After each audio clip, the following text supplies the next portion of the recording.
In the world of performance cars, most engines follow the same formula. Pistons moving up and down, controlled explosions, a predictable rhythm. But what if someone decided to do things differently? What if instead of pistons, the engine rotated? That idea changed everything, and it led to the creation of one of the most unique sports cars ever built, the Mazda RX-7.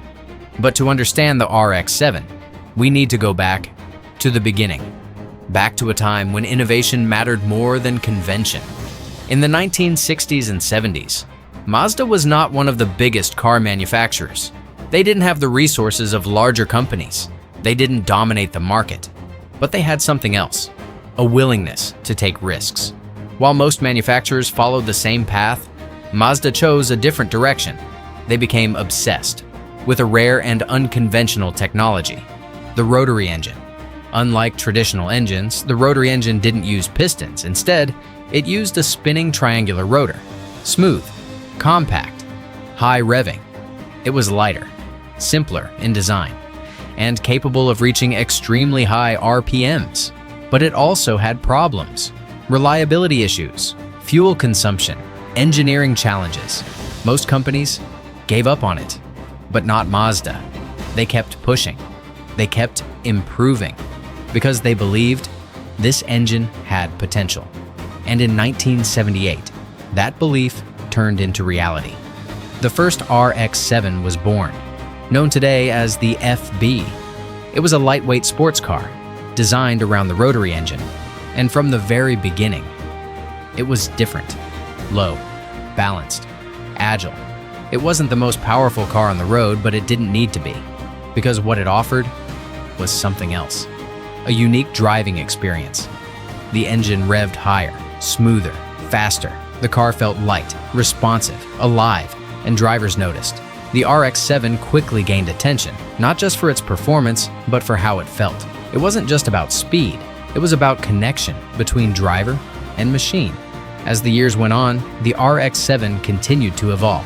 Mazda refined the design, improved performance, pushed the limits of the rotary engine, and by the mid-1980s, a new generation arrived, the RX-7 FC.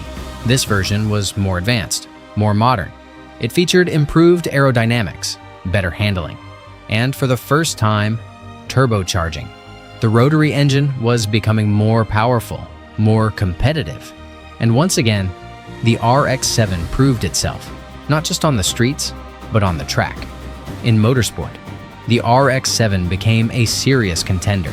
Its lightweight design, combined with its unique engine, gave it an advantage. It could corner faster, react quicker, and in the hands of a skilled driver, it became something special. But Mazda wasn't done, because the true legend was still yet to come. In the 1990s, everything changed. A new generation was introduced, a design that would define the RX-7 forever, the FD. And from the moment it appeared, it was clear this was something different, sleek, aggressive, timeless. But it wasn't just about looks. Under the hood, Mazda pushed the rotary engine further than ever before. Twin turbos, higher performance, more power. This was no longer just a unique sports car. This was a serious machine, and it would soon become a legend. The FD generation was the peak, the moment where everything came together. Design, performance, innovation. It wasn't just a car anymore, it was an experience. With its twin-turbo rotary engine, the RX-7 delivered power in a way that felt unique. Smooth, yet aggressive. High revving, yet controlled. It demanded skill, because this wasn't an easy car to drive fast. It required precision, focus, respect, and that's exactly what made it special.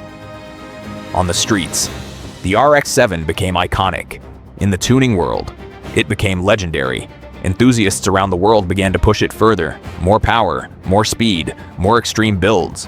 The rotary engine, once seen as risky, became a symbol of individuality, of doing things differently.